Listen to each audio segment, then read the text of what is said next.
안녕하세요, 신입생 여러분. 울산대학교에서 학생들의 자기소개서 상담을 도와드리고 있는 조수지 컨설턴트입니다.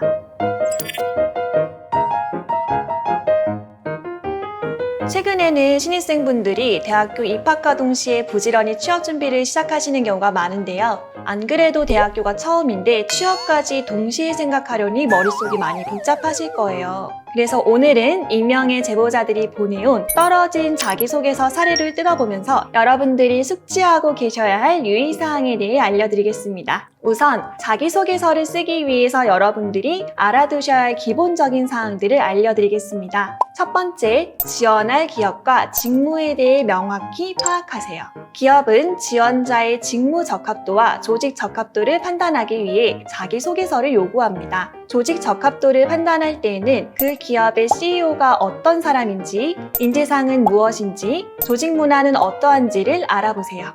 똑같은 직무 명칭을 사용하더라도 어떤 산업, 어떤 기업에서 일하느냐에 따라 업무 내용이 달라지므로 직무 적합도를 판단할 때는 직무의 정의만 알아보지 말고 기업의 사업 내용과 조직도, 해당 산업 분야의 최근 이슈까지 뉴스를 통해 파악하셨으면 좋겠습니다. 이렇게 회사에 대한 정보를 모은 뒤 최적화된 자기소개서를 쓰는 게 기본 중에 기본이겠죠? 두 번째, 본인이 가진 무기를 파악해두세요. 회사에서 요구하는 문항들이 있죠. 아무 대책 없이 문항들을 채워나가려 하면 굉장히 막막합니다. 작성 전 각 문항들이 요구하는 역량이 무엇일지 나름대로 판단해본 후에 본인이 가진 무기들을 파악하고 문항별로 써먹기 좋은 무기들을 먼저 간단한 단어로 배치해보세요. 이때 각 문항별로 키워드가 적절하게 배분되었는지가 중요한 포인트입니다. 세 번째, 컨셉을 정하세요. 방금 나열한 무기들을 보고 여러분들이 공통적으로 어필할 수 있는 키워드를 정하세요. 회사에서 배포하는 양식을 보면 여러 가지 문항들이 있죠. 때문에 자기소개서를 적다 보면 문항별로 아예 다른 사람처럼 보이는 경우가 많아요. 하지만 몇 장의 자기소개서에서조차 일관성이 없는 사람은 회사 측에서 신뢰하기 어렵겠죠. 하나의 컨셉을 잡고 유지해 주시는 게 좋습니다. 자, 그럼 기본적인 사항 3가지를 숙지하셨다면 조금 더 구체적인 이야기를 해보겠습니다. 기업에서 물어보는 단골 질문들이 있죠. 이 질문들에 대한 실패 사례를 읽어보면서 무엇이 잘못됐는지 알아볼게요. 첫 번째 제보자입니다. 로봇 코딩 대회 우승이라는 고스펙을 가진 신청자분인데요. 화려한 스펙에도 불구하고 서류에서 떨어진 이유를 물어보셨는데 한번 읽어볼게요.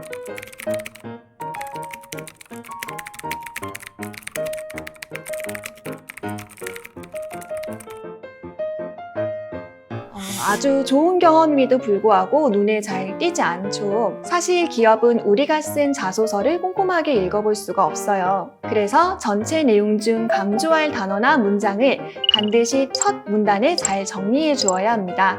단기간에 국제 로봇 코딩 대회 우수상 입상에 성공하여 회의감을 딛고 일어선 경험이 있습니다. 처럼요. 그리고 성공 경험을 쓸 때는 성과보다 성과를 낼 수 있었던 원동력을 더 주목해야 해요. 그 원동력을 회사의 인재상이나 직무 강점을 연결지어 업무와 직간접적으로 연관된 상황으로 설명할 수 있다면 더 좋고요.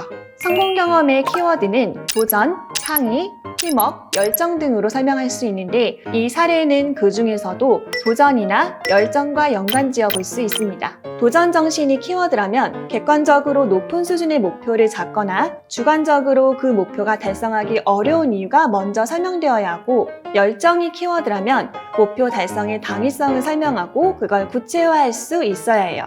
그리고 그 키워드를 바라보는 나의 생각을 제시한 뒤 구체적인 달성 노력과 행동을 2가지 이상 서술한 다음 성취라고 생각하는 이유와 입사 후의 활용도를 서술해 주세요.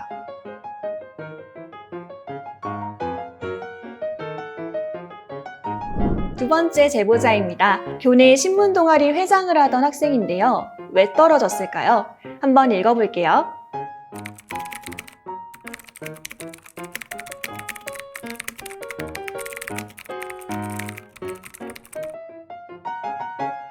자, 첫 번째 사례를 통해 소개했던 성공 경험의 키워드 중 열정과 연관지어 볼 수 있는 사례죠. 내용에서 열심히 열정을 가지고 일을 진행한 걸 강조하고 있는데요. 목표 달성의 당위성이 조금 아쉽습니다. 본인의 열정을 강조한다면 선례가 없던 일을 추진하여 학교 생활 중 기억에 남을 만한 성과를 남기고 싶었다는 표현도 좋아요. 또 하나 아쉬운 점은 결과에 대한 증거가 부족한 것입니다. 열정 있게 밤낮 없이 일한다고 해도 결과가 미비한 사람이라면 회사에서도 뽑고 싶지 않겠죠. 이런 경우 수치를 활용해주면 설득력 있는 내용이 되는데요. 예를 들어 발행과 동시에 선풍적인 인기를 끌었다는 것에서 멈추지 않고 한 달간 500부를 발행해 모두 소진했다. 혹은 판매했다. 1년간 매달 150% 높아진 판매 부수를 기록해 인기가 끝난 시점에 총 몇 부를 판매했다. 아니면 기존에 진행하던 온라인 기사 조회수가 300건이었는데 200% 성장해 평균 600건의 조회수를 낼 수 있었다. 처럼 정확한 숫자를 통해 정량적으로 성과를 표현해 주세요.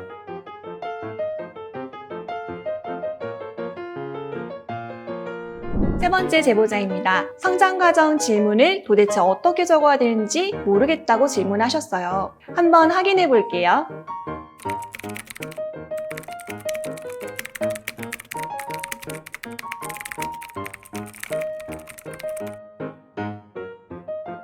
여러분, 자기소개서를 쓸 때는 내가 하고 싶은 이야기가 아닌 회사에서 듣고 싶어하는 이야기를 써야 합니다. 회사에서 원하는 이야기는 무엇일까요? 당연히 지원자가 업무에 얼마나 잘 맞고 어떤 능력을 가졌는지를 궁금해하겠죠. 이 질문은 성장 과정에 대해 묻고 있지만 결국 성장 과정에서 어떤 경험을 했고 그게 이 회사에서 하게 될 직무에 얼마나 큰 도움을 주었는지를 물어보는 거예요. 그래서 주변보다는 나 자신에게 집중해야 하는 항목이에요. 자라온 환경이나 어떤 사건을 통해 성립된 나의 가치관과 성격을 바탕으로 지원자가 얼마나 직무와 기업에 맞는 인재인지를 중점적으로 말할 수 있어야 해요. 참고로 나의 배경과 경험을 근거로 서술하실 때에도 역시 지원하시는 직무나 기업과의 연관성이 가장 중요합니다. 저는 보통 성장 과정 같은 항목을 작성할 때는 다른 항목들에 먼저 무슨 내용을 작성할지 결정한 다음 가장 마지막에 생각해보라고 권유합니다. 미처 어필하지 못한 역량을 써먹기 아주 적절한 항목이기 때문이에요.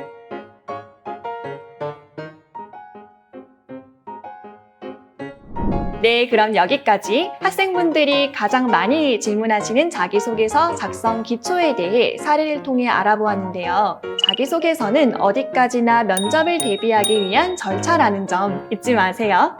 자기소개서를 준비하는 것은 면접을 준비하는 것과 다르지 않다는 점도 명심하세요. 울산대학교 대학 일자리 플러스센터를 방문하시면 이렇게 영상뿐만 아니라 오프라인에서도 1:1 자기소개 컨설팅을 받으실 수 있다는 사실, 학생분들의 많은 방문 바랍니다. 그럼 안녕!